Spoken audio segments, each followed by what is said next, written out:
Bitte. Mein Führer, die Russen erzielen Durchbruch auf Durchbruch. Reserven sind nicht mehr vorhanden, eine Versorgung aus der Luft findet nicht mehr statt. Das heißt, dass keine Munition mehr herangebracht werden kann. Im Norden steht der Russe kurz vor der Weidendammer Brücke. Im Osten am Lustgarten, im Süden am Potsdamer Platz, im Westen im Tiergarten. 300 bis 400 Meter vor der Reichskanzlei. Wie lange können Sie noch halten? Maximal 1 bis 2 Tage. Gilt das auch für das Regierungsviertel? Jawohl, mein Führer. Mein Führer, als Soldat schlage ich Ihnen vor, den Durchbruch aus dem Berliner Kessel zu wagen. Bedenken Sie, im Krieg um Berlin sind bereits 15.000 bis 20.000 der besten Offiziersjahrgänge gefallen. Aber dafür sind die jungen Leute doch da. Was Sie da vortragen, ist ein Hirngespinst. Ein ganz sogar verrückter Plan. Denken Sie an die Tausende von Verwundeten. Wir können nichts mehr für Sie tun.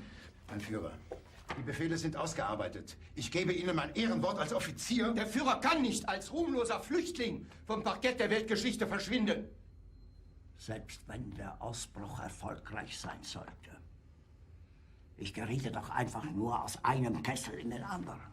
Ich müsste dann unter freiem Himmel oder in einem Bauernhaus oder in irgendetwas Ähnlichem hausen und das Ende abwarten. Wenck ist mit der 12. Armee im Anmarsch. Sie kann sich mit der 9. Armee von Busse vereinigen und dem Russen einen so vernichtenden Schlag versetzen, dass er alles rettet. Wenck ist ein ganz ausgezeichneter Mann. Telegrafieren Sie an Kettel. Es ist mir sofort zu melden. Erstens, wo sind die Spitzen von Wenck?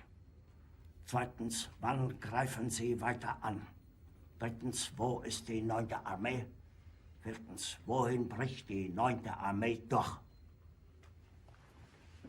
Sie werden sehen, meine Herren. Ich behalte Recht. Wenck wird kommen.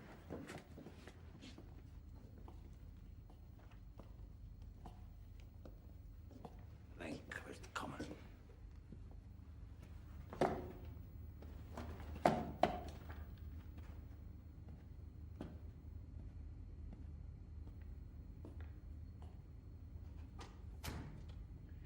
Ich will jetzt sofort wissen, ob die Gesamtlage es wahrscheinlich macht, dass Wenck noch eingreifen kann. Es ist unwahrscheinlich, dass Wenck mit seinen wenigen Verbänden der Roten Armee... Wieso behaupten Sie, ein Angriff Wenck sei unwahrscheinlich? Wenck hat der Roten Armee absolut nichts entgegenzusetzen!